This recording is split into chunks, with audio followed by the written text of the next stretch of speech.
Marshall skips away. Marshall skips away. Marshall's still going.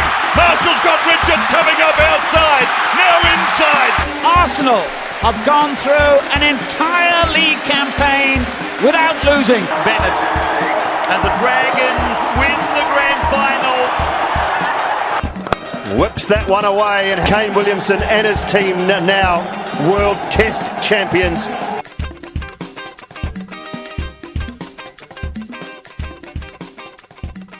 G'day guys, Merry Christmas to you, or if that's not aligned with your beliefs, Happy Holidays. Welcome back to the TGIF podcast. Thank God it's footy. What a time of year, what a time to be alive. Plenty to talk about in the sporting world as usual, but first off, how are we, my friend? You've all wrapped up for the year on Tuesday. All done and Big dusted. one on Tuesday night. All done and dusted for the year. It's nice to be in holiday mode, you can say. Yeah, big one on Tuesday night. My one night of the year where I'll go hard, and I paid the price yesterday. But we're back. We're up and running. We're on 2 feet. We're rocking a new do. So always my way of the summer is to get out there the first day of the holidays and whack it all off and start fresh for the new year.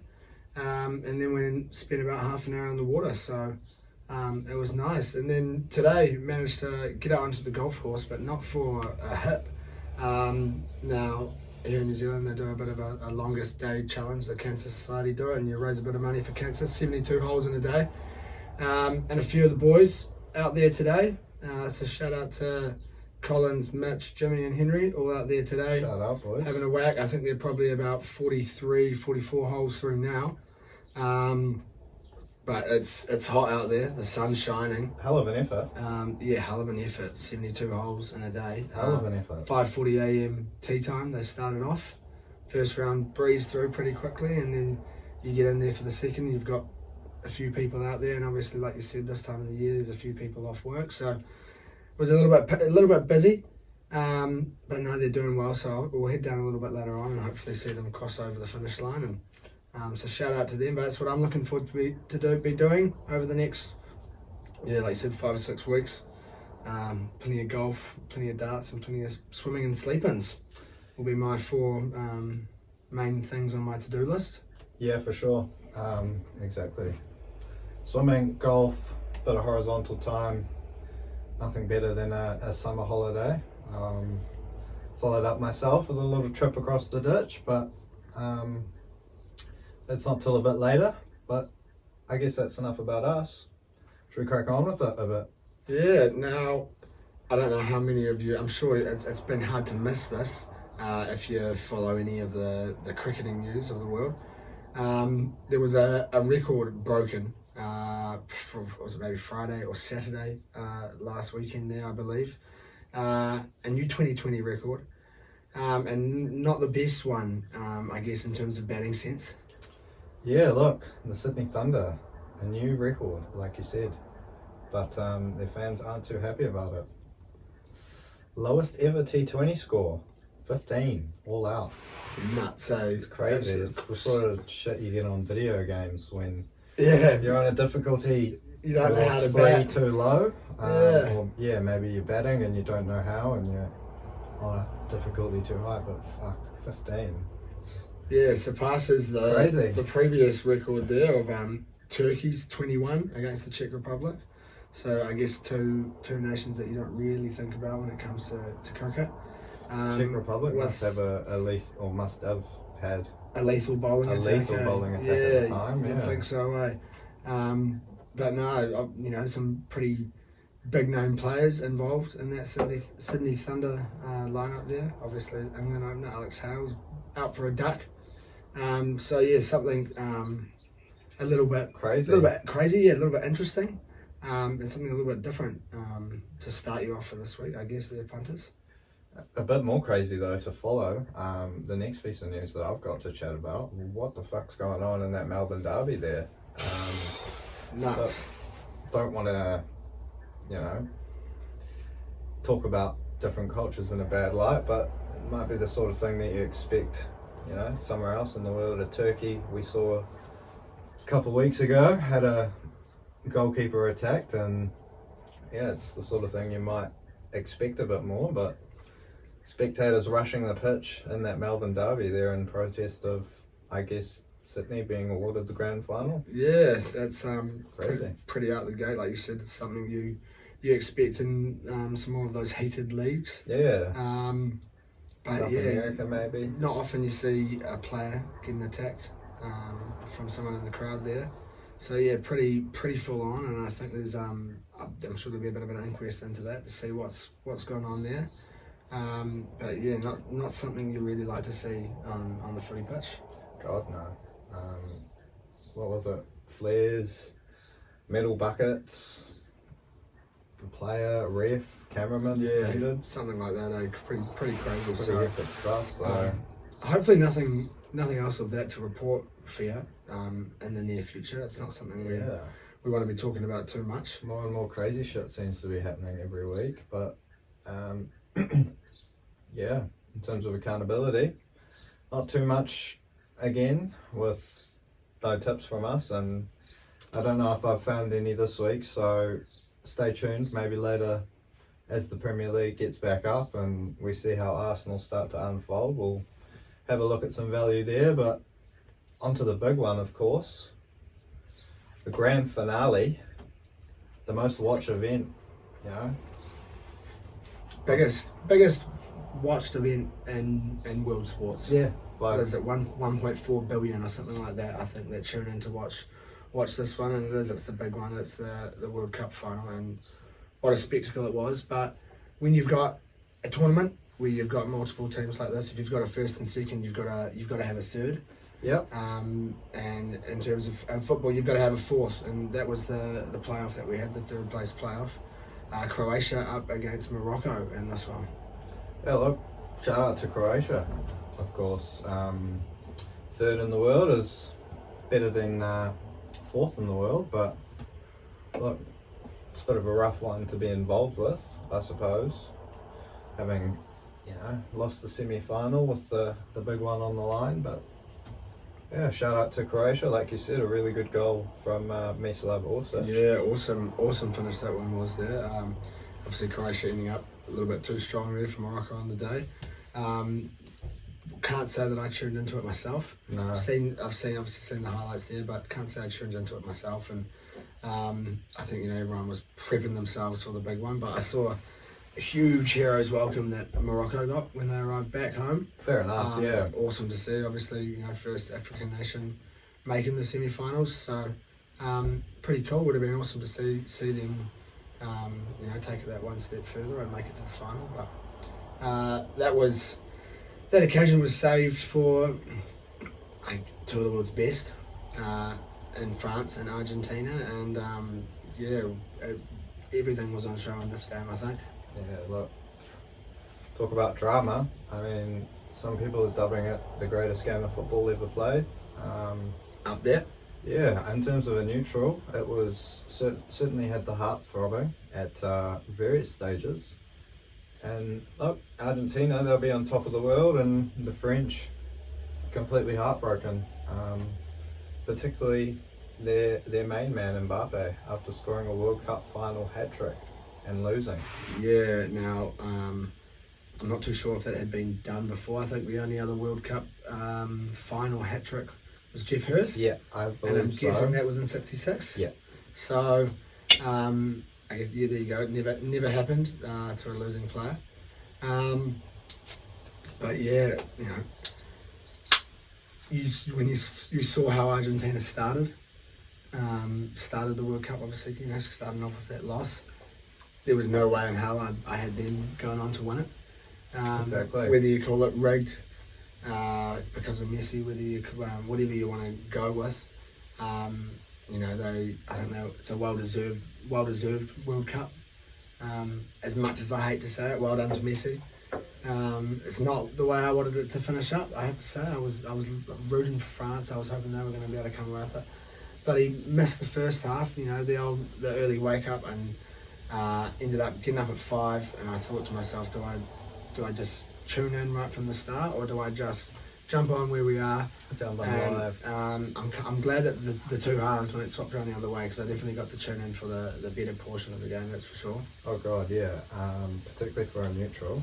I mean, look, we spoke about it at length for the Rugby League World Cup there, and how we wanted the Kiwis to save their best performance for the grand final night, and I think Argentina, particularly that first half, what a performance. They completely blew the French away.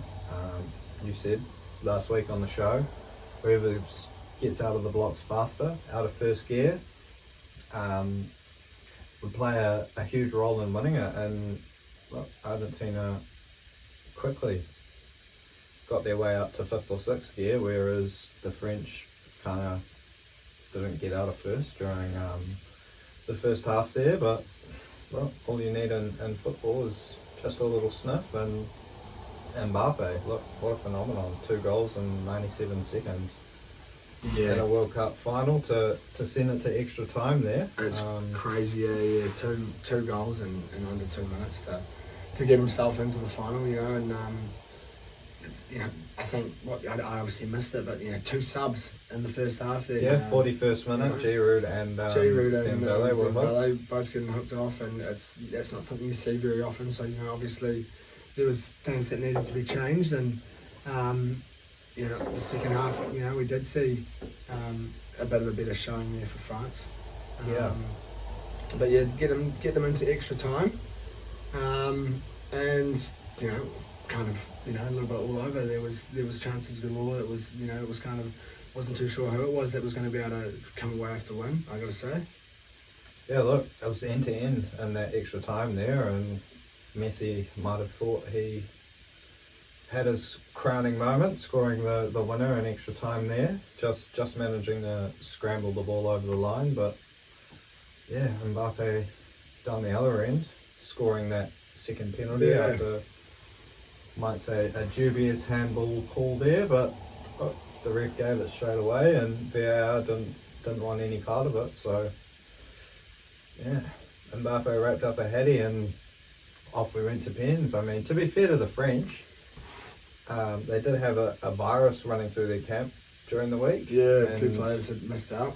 I think that might explain why they were a bit off it until they, went 2-0 down there, and 3 lads they could have well and truly used fit in this one were Karim Benzema, Paul Pogba and N'Golo Kante, but no excuses for Le Bleu. I'm sure they won't be offering any, because look, they had a massive moment right at the death, but Emi Martinez again coming up trumps with a huge save on Moani in the 43rd second of the 3rd minute of stoppage time. Yeah, unreal save. One of those saves that I think will go down in history for a wee while.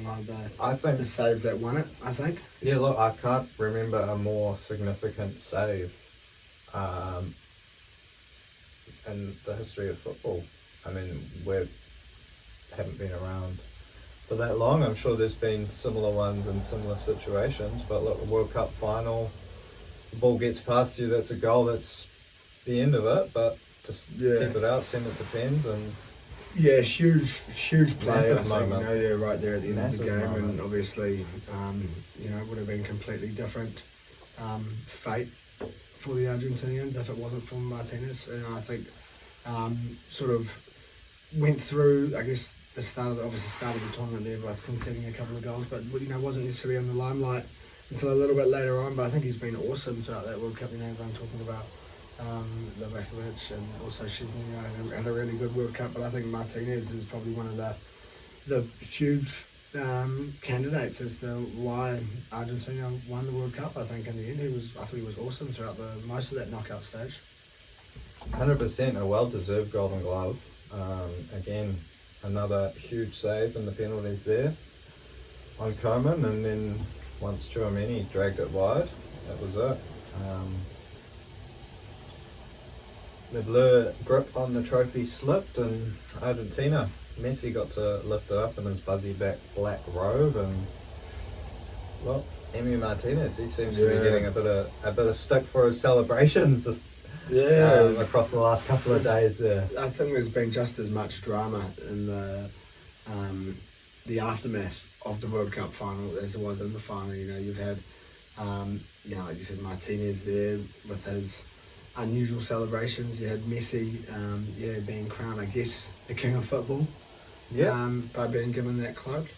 And then you've had some well-endowed, I guess you could say, woman, good-looking woman at that, running around the streets of Argentina with the other 4 million fans who are out there, nude in the streets. You've had people jumping onto the bus, you know, while they've been out celebrating. I've seen something of Messi and I think it was Paredes being told to sit down while standing on the top of the bus as they travel through. You know, who has the balls to tell Messi to sit down when he's just won a World Cup, you know, as they're parading through the sun. You've seen that video, you know, of that fella on a bike, and he's turning through the Buenos Aires just as they won, and then the whole crowd just goes off. Hey, it's awesome. There's been drama galore, I think, throughout the last few days, and it's there's been some hearty celebrations over there in Argentina, that's for sure. Yeah, look, a couple of, I guess, the ones that are grabbing the most headlines. Obviously that hilarious picture of Martinez with his golden glove there, and the big one coming out, I think, yesterday, him holding Mbappe's head. Now, a bit of a strange one for mine, choosing the bloke, I guess, that made you pick the ball out of the net 4 times, particularly those 2 that he did manage to get his hand to, but I guess a bit of spite back for some of the comments Mbappe might have made about South American football. A little bit of a fight back. A bit of a to and fro there between the 2, and Martinez, although he was, like I said, picking the ball out of the back of the net, he is the one parading around his capital city there with the trophy in tow, and I guess a few too many brewskis on the plane. Hearty might have been I can imagine the cause for this. Any of these dodgy decisions that we might be seeing from the Argentinian lads. But look, I think at the end of the day, apart from the fact that Martinez might have been better off choosing Moani's face there, having pulled off the save, or maybe Coman. It's all a bit of banter, I think, and I think you can excuse most of it for one too many brewskis and tangoing into the early hours of the AM. Yeah, I can imagine it would have been an enjoyable trip home, that's for sure, back to Buenos Aires, and 100%. It would have been like a rowdy party. Would have been a plane to be on. 5 million people at the parade. Nuts. It's like a whole country. Our whole country all coming up to imagine that, our whole country on Queen Street watching the All Blacks parade down. The ferries would explode. Auckland Transport wouldn't survive. Nah, Auckland might sink into the water. We probably would if we had all 5 million here, to be fair. Now, I guess finishing off, we've got a pretty cool stat that we've come across.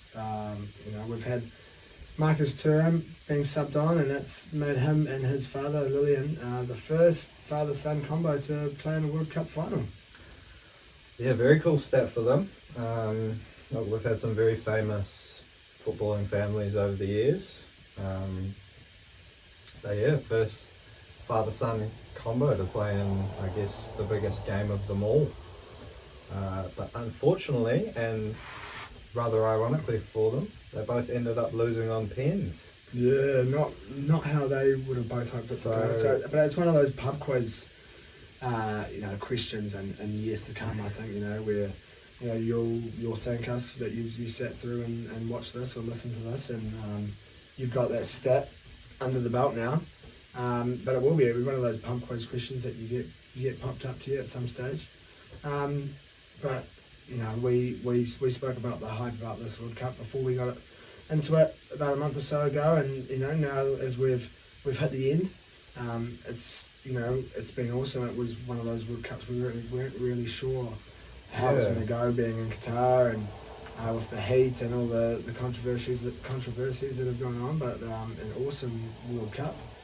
And I guess the only added bonus of having a World Cup at the end of the year is we have a slightly less wait time now until the next. Yeah, I mean, 3.5 years to go rather than the usual 4, I suppose. But yeah, I was definitely not too sure about how this World Cup would play out, but I've absolutely loved it. It's been awesome viewing, and yeah, there's been drama from, I guess, since that Argentina first up lost, right the way through to Messi lifting the trophy there, and yeah, well done to Qatar. They've put on a good show, I guess. I guess you'd have to give them a positive rating. Yeah, the football's been brilliant. Football's been good. That's all I can really comment on. I didn't go there. I can't say anything about what other people might have experienced. But look, my experience sitting at home watching the footy on the couch, it's been awesome. Well done. Yeah, we look forward to the next World Cup, where hopefully we'll get to see a little bit of New Zealand. But I guess for now, we can finally get back into a little bit of the arse now. We've had a little bit of, I was about to say pre-season, mid-season friendlies that have been on the cards over the last few weeks or so while the World Cup's been on. Wasn't able to watch any of these myself, but couple of good wins to start us off. One against Leon and one against Milan. Yeah, look, 3-0 win there over Leon. Looked like a pretty typical friendly. Didn't get to catch it myself either with all the World Cup action over in Qatar, but yeah, pretty typical friendly, like I was saying. And 11 subs at half time to let the youngsters and the fringies have a bit of a run around. But look, that first team, I suppose, lineup, minus the World Cup stars, grabbing an impressive 3-0 lead and some tasty goals involved there. Vieira, I think, was one of the third one or second one there, and it was a really nice it was Vieira actually, that one there. I was just trying to have a little think about that, and it was an awesome goal, that one there. But yeah, like you said, kind of one of those typical friends where you get the young fellas on in the second half, let them have a bit of a run out, which was always good to see. And then good on Carl Hine for coming up trumps in the penalty shootout at the end some there. Good pens as well. That's right. That was that first game. Yeah, really well done on him. One of our redemption for the Capital One.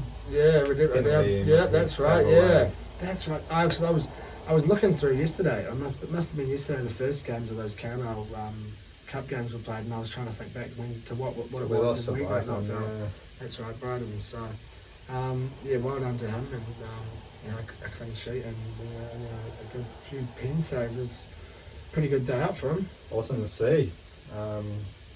He's obviously well and truly recovered from that maybe not so dream outing against Brighton there, but followed up with a 2-1 win over Milan. Look, didn't really see even the highlights of this one, but it's always good to go and beat I can't remember who scored Italian in champions. this. Yeah, I can't remember who it was that scored in this one, and it was quite a strong lineup as well from Milan, which was Italy weren't at the World Cup, so they would have had quite a few of their players around. Yeah, so a lot of their players there. I can't remember who it was now that scored the 2 goals. But I believe maybe one was an Erdegaard free kick. Oh yeah, I think, and then one was Reece. I think Reece scored in that game there. I believe you're right. Before, unfortunately, picking up an injury in the third game.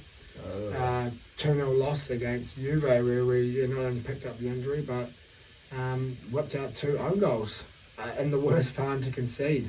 Yeah, look, 45th plus 1 or 2 minutes, and then the 90th minute there for Xhaka and Robb holding respectively. So yeah, unlucky lads, but look, it's one of those things. You'd rather see 2 own goals in a friendly than a Premier League game or exactly. a Europa League tie.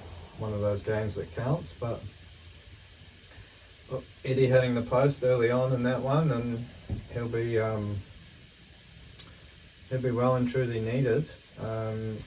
I believe we also had a behind closed doors friendly up against Luton yesterday, but 0-0 there, so not much to report on without being able to watch it, and no goal scorers for either side. But yeah, like I said, Eddie, he's going to have a big role to play over the next few months with Gabriel Jesus.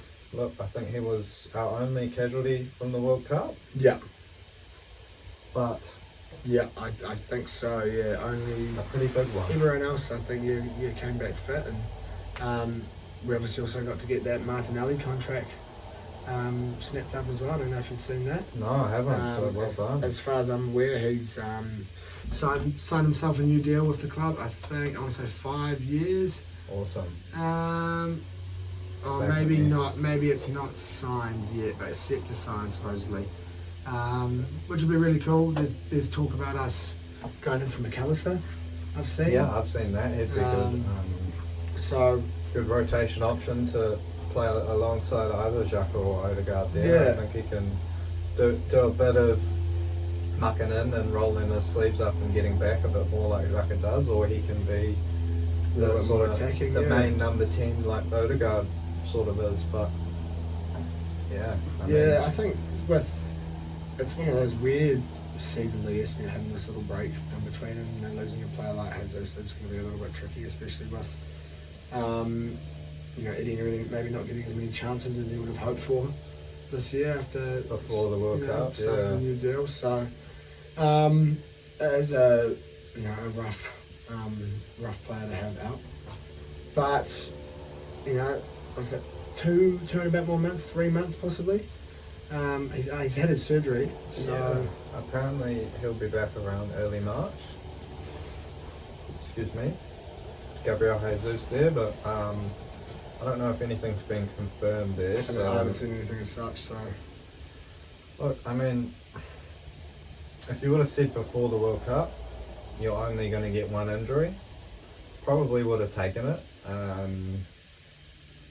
Would have liked to come away with the clean sheet there, but look, over the years Arsenal definitely haven't been lucky with their injuries. When you think of the likes of Diaby, Wilshere, Ramsey, RBP, all of these players. So look, with Jesus picking up the knock there, it's tough, but look, certainly not the end of the world, and perhaps we look to see Arsenal shore up our striker options for the short term, and B, capitalise on the start of the season there with the January transfer window just around the corner. Yeah, pretty nice timing if we do want to look to get someone in there to strengthen up the squad a little bit. There's obviously the option of bringing back Bellingham from loan. He's been playing some pretty good football over there in France. So, yeah, I think he's one of the top scorers in Ligue 1 there. Yeah, I'm pretty sure he is. I don't know how many he's got there for Stade de Rennes, but he's been pretty solid so far. So there's plenty of options that we can go for. But I guess looking to the next game up, the first game back from our break, we've got West Ham coming to visit us at the Emirates. Yeah, not the easiest of fixtures. A London derby there, and they're always tough, and we're up against a side that's just about year on year been improving. So the main man, Declan Rice, in the middle of the park is sure to cause us a couple of problems, either breaking them down or going the other way with some of the forwards they do have coming back from the World Cup. But look, I like to think our lads can bounce back straight back into the season with 3 points here. Yeah, Don't see why not. It's what I'd be hoping for, a nice little Christmas present for us Gooner fans. There's a fellow I know, a big West Hammer, who I think it must have been Tuesday morning, yelled out to me by the dairy saying, Boxing Day, we've got you. So, excuse me, I look forward to it. It's going to be a good one. But I'm the same as you. I think we can jump straight back into the run of form that we had, and hopefully pick up 3 points. I'd like to hope. And then I believe the next game will be another Premier League game, and then an FA Cup. It must be. Yeah, I'm not too sure. I think our next Premier League game will be Brighton on New Year's Day, our time, about 6:30 in the morning, when you usually like to get out on the golf course. Oh yeah, I will. I'll be. I don't know what I'll do. I do usually watch that. I mean, I do usually get out there first thing, but 6:30 a.m. You're right. And then the 27th here for us, West Ham. Then we got Newcastle. Then it's an FA Cup game up against Oxford. So 3 Premier League games to get us back into the swing of things before we get into a bit of knockout footy, and then another big run of fixtures before we get into that Europa League knockout stage yeah. as well. So Shortly, so plenty of football to come. Hopefully a few different competitions that we can be covering as well. Yeah, so hopefully we do end up dipping into the transfer market there with Eddie sort of being our only recognised striker, unless we do bring the big man Flo back from France there.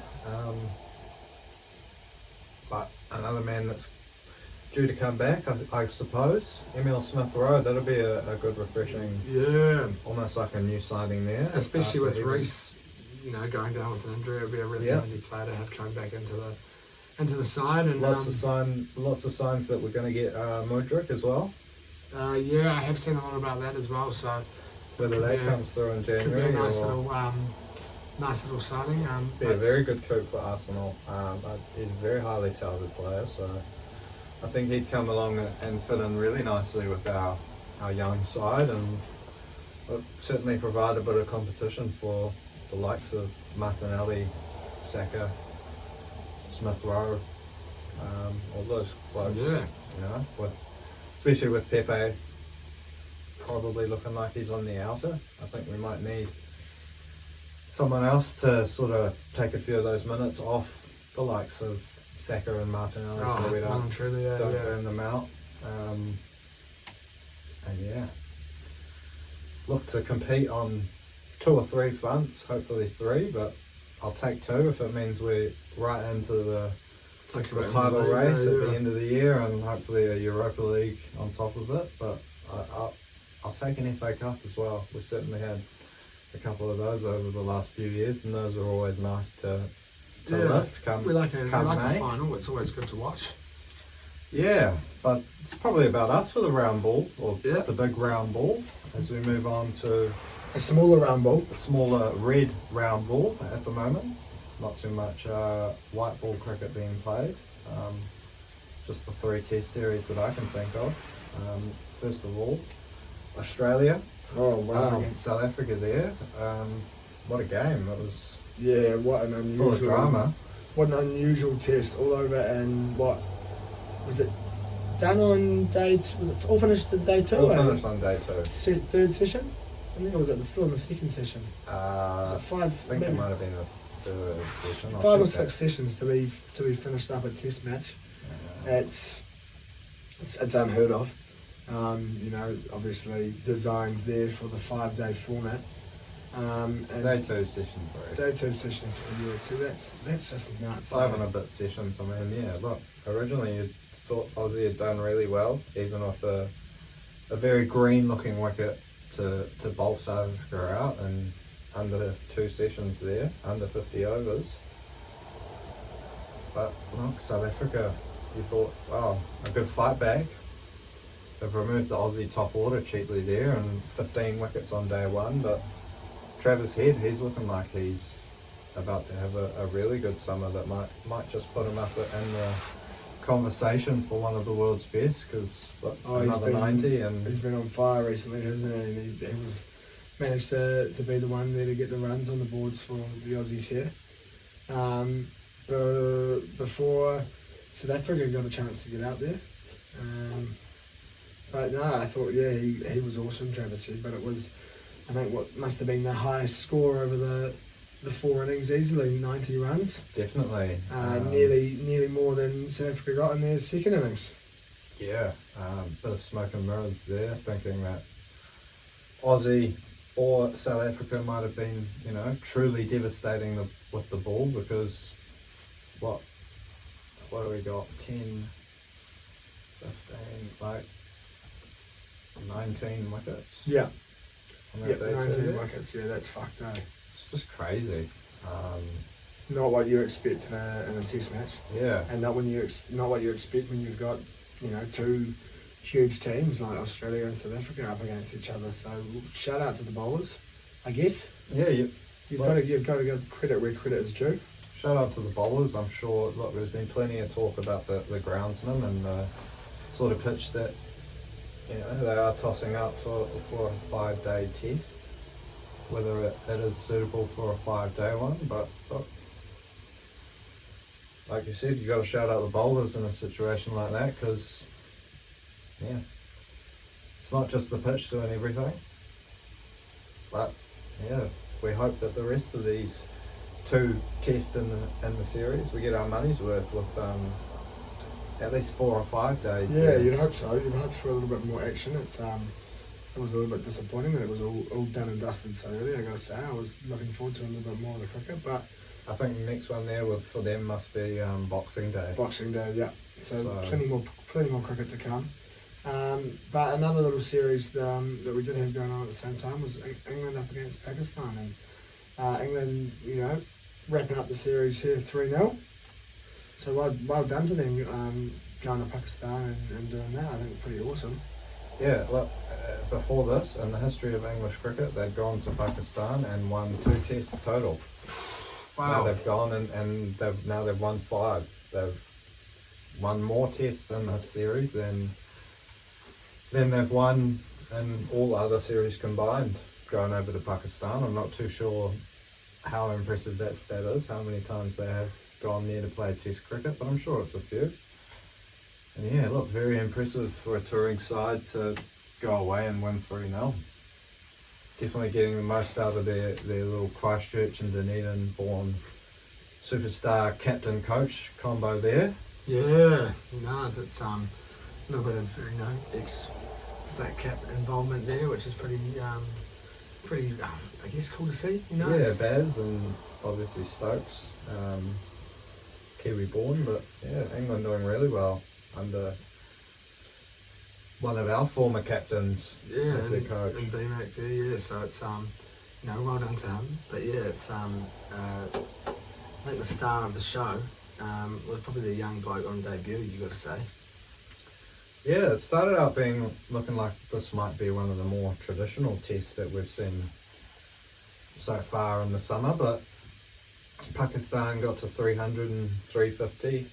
300 and 350 for England in their first innings. But yeah, like you said, young bloke Rehan Ahmed turned into the star. 18 years old. I think he's only played 3 first-class games before this. Picked up a 5 for it on test debut. I believe he becomes the youngest bloke in test cricket history to pick up a 5 for on debut, surpassing Australian captain Pat Cummins by, I think less than 100 days, but still. Good on him. Yeah, awesome. That's bloody awesome, eh? Yeah, chances are we're going to see this young bloke have a huge career and dominate batting attacks for years to come, because, look, there's nothing like a leg spinner. Demonstrated, none finer than the late great Shane Keith Warne. And to be in the test side at 18 bowling leggies, England might just have their own little version there. Definitely keep a watch out for this fella. I think he's going to be named in England squads for years to come. If he's getting his name involved after only 3 first-class tests, I'm sure that they've got huge raps on him, and he's going to have a massive career. So well done to go in there and start landing them well straight away in their first game. 18 years old, fuck, it's crazy. Away from home, crazy stuff, but definitely not what I was up to at the age of 18, I can tell you that. Yeah, we were being menaces rather than... I might have been whipping in some leggies on some cricket game on the PlayStation possibly, but that's about it. Maybe a little bit of BYC, but... A little bit of BYC league spin, but definitely not taking 5-fers in test cricket. No way, Jose, that's for sure. So shout out to, young Rehan there. Onto the NBA. Now, again, I've been slack, but it's not easy to be tuning in and keeping up to date with your team when your team is going as poorly as we are at the moment. Now we've had 1 win I believe, since we last tuned in with you. Now sitting at 12 and 20. We had a big win against the Suns yesterday, but I have to say I didn't see anything about this. So this was all you that had filled me in here on this one, and it's not happy showings for the Wizards at the moment, but there's plenty of NBA still to be played, so hopefully we can find a little bit of form in the next few weeks or so to try and get us out of that bottom half of the table. Yeah, look, there's a couple of things. You could either just keep losing and get a good young player in the draft next year, hopefully snag that number 1 pick, or things may turn around. If you look at the last 11, the Wizards are 1-10, but if you look at the last one, they've won.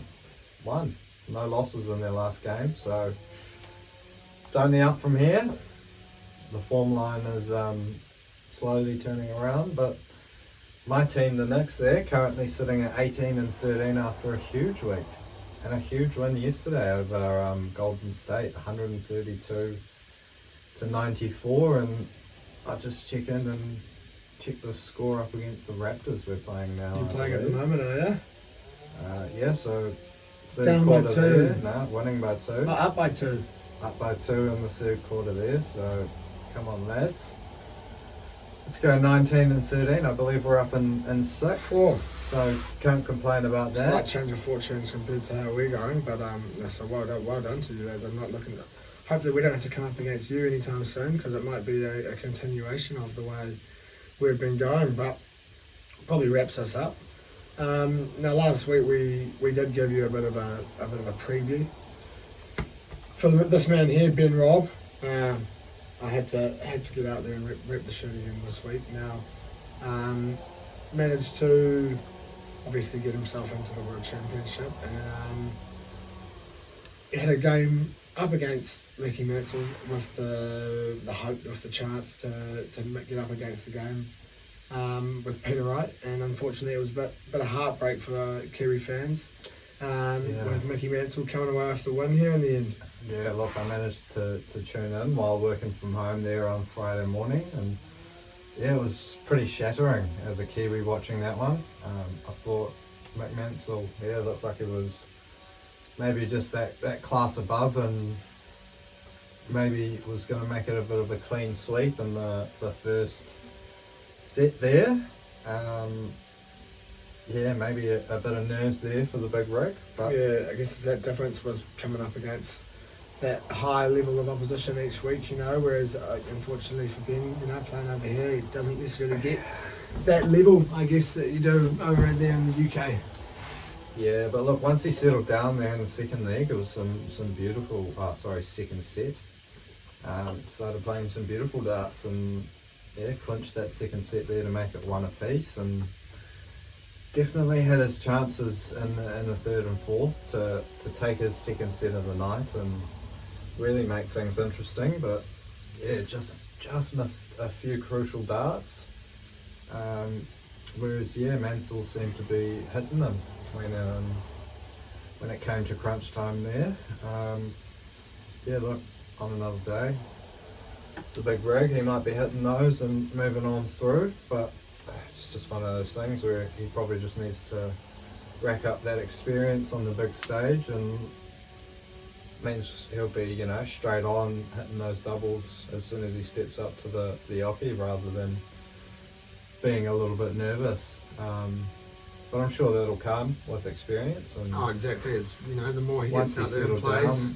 Once he settled down, he was certainly in the fight there with a quality player that's on the tour. So certainly didn't make a fool of him. Oh, not at all. It was a great outing. Really good showing, and it will be something that he'll look back on and be pretty stoked with. I think the way we did play overall, but there's been some awesome games throughout the World Champs so far. We've had. I think one game in particular that probably stands out was Scott Williams up against Ryan Joyce. They both averaged over 100. I think it's the only game we've had so far where both winner and loser averaged over 100, and I think there was about like 12 180s throughout the match. So it was a really good showing, that one there. Obviously, rolling through the second round matches at the moment. third rounds there are starting to be set up. That's when we get to move into the best of sevens, and obviously still some very big names there in contention. We've had a couple of players people might have been expecting to pull off the win, be knocked out so far. We've had Whitlock. He got knocked out earlier on. I think it was a few days earlier this week. To Jose, 3-2. Looked like a pretty good match. But yeah, it's been awesome to see so far. Now that I'm on holiday mode, we can get into a little bit more of it, which is going to be good to see. So a couple of late nights and a couple of early mornings for me, I think, over the next few days. Yeah, love a bit of darts. Certainly a very good atmosphere. Yeah, they love it over there at the Ali Pally, don't they? Oh shit, yeah, it'd be so good to be there Go along there one day. Yeah, it'd be a banger straight of a into thing. that. Definitely should be on any sporting man or woman's bucket list there. But if we have a bit of a look at the footy news, some big news out of South Sydney there, with two of their star players re-signing after the big news of Cookie the other week. Latrell and Walker, they've doubled down, and I believe Walker until 25 and Trell until 27. So yeah, huge signings there for the Bunnies. So they'll be really stoked. I'm sure the Bunnies fans will be pretty happy to have them signing on for a few more years, and two pretty handy components of that South Sydney lineup. So it'll be, I think anyone involved with South Sydney at the moment will be pretty stoked the way that's turned out. Yeah, I mean, there's certainly a few people saying that they've made the wrong call targeting those three over Reno, but there were stages there where Reno and the Bronx might have proven them right. But look, South certainly, while they didn't make the grand final, they had a really good crack at things last year, and with those two or three lads locked in, along with Cam Murray, I'm sure they'll keep him around. I'm sure they'll have a team that's up there challenging for more and more grand finals over the next couple of years. Yeah, well and truly they'll be looking to push on and try and contest, get themselves into that big dance, the grand final, and I think they're definitely a team that's going to be playing finals footy come the end of the season. So yeah, really big signings, and I think, yeah, as I said, everyone involved with the club will be pretty stoked with that 100%. as they they head into the new year and start to look to see how the side's going to be sizing up. Yeah, look, now speaking of how their rivals may line up, there's some interesting news here on the Fox website. Potential solution to the Joey Manu dilemma: play him in the forwards. Sammy Walker has revealed the Roosters may be playing Joey Manu in the forwards. Wow, imagine that. Plenty of ball for him. He'll be running right. I'm not sure. Maybe a 13 role there. Yeah, 13. You could have him there at second row, I guess. But that'd be an interesting one. Just imagine seeing that. He'd be a fantasy player you'd want to get your hands on then for sure. Yeah, I think anyone that's watched the Roosters over the last few years definitely knows how much of a freak he is. But certainly wrapped that up at the World Cup with some impressive outings for the Kiwis, but obviously not going to take the number one spot off their captain there, Teddy. He's proven himself time and time again, so yeah, it could be, as long as Joey's okay with it, could be an interesting thing to see. Yeah. Get a bit more of the ball rather than out there on the edge. Now, this one has completely taken me by surprise. Fellow Dragons fans, what do you think? The Greater Sydney Dragons. Ooh. Hideous. Yeah, I don't know about that one. Yeah, that's a bit unusual. What's the go with this one? Apparently they want to drop the Illawarra from their name. I don't know if this is a marketing ploy to try and get more fans from random areas around Sydney, with a couple other ones with, I guess, more, how do you say, precise suburb names, like Penrith and Parramatta.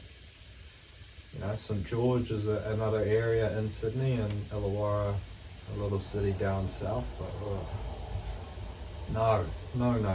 Greater Sydney Dragons, no thank you. Yeah, no, I can't say I'd be too happy with that if I was a Dragons fan, and I wouldn't really want any name changes there if the old Tigs. Come on. So one of those, definitely a weird one, that's for sure.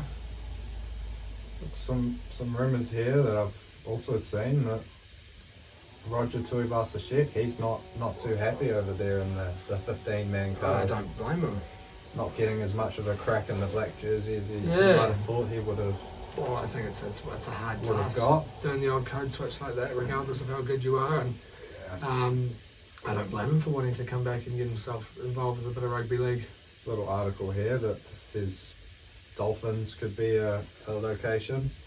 Back to the Warriors. See if either of us are listed on this article, eh? Oh, I can't imagine that there'll Doggies, although they're good looking at getting Stephen Crichton supposedly a at good the buy back. there, yeah. With his agent coming out. The Sharkies, I can't imagine the Tigers be there Well, involved Kennedy. in any Roger Tuivasa-Sheck conversations. Will Kennedy there, and yeah, I don't see him going to the Sharks. Tigs, there we go. Dane Laurie and Charlie Staines, both off contract in 2023, so yeah, I mean, it'd be an awesome signing it's for one you. of those things where they'll have everyone in there with a bit of a scenario as to why he could go, but The Knights, so that Kevin Bonga can move into the halves. The Dragons, there we go. So Yeah. right, all the shit teams and the Sharks. yeah, one of those. I think it's all out in left field there at the moment. I think people are trying to start up a few stories there just to get a bit of news going, but I wouldn't turn it down if he was to come down over to the Tigers, but Certainly can't not. say it's something I'd be crossing my fingers for. I don't think it's going to be happening anytime soon, that's for sure. No. But look, that's probably about us. A slightly For this week, yeah. shorter one this week with the conclusion of the World Cup. Just the one game, one game that I watched, and yeah, a little bit of cricket on the side. But as we crack back into the Arsenal games, I'm sure we'll have a few longer reviews on them. But let us know. Did you enjoy the shorter episode? Do we lose your attention around the hour mark? Keeping it under, is that better? Who knows? But as usual, if you've made it this far, thank you very much for listening, and remember to give us a like and 5-star and subscribe to the podcast and the YouTube channel. Give us a follow on your social media platforms, and yeah, enjoy the return of the Premier League. Enjoy your Christmas. Yep, Merry Christmas to you all, and I'm sure we'll be back before New Year, but Happy New Year as well. Merry Christmas and a Happy New Year. enjoy the festivities, and as always, be safe. Be safe. We'll see you next time. Thank you very much. See you then. Ciao. Marshall skips away. Marshall's still going. Marshall's got Richards coming up outside. Now inside. Arsenal have gone through an entire league campaign without losing. Bennett. And the Dragons win the grand final. Whips that one away, and Kane Williamson and his team now World Test champions.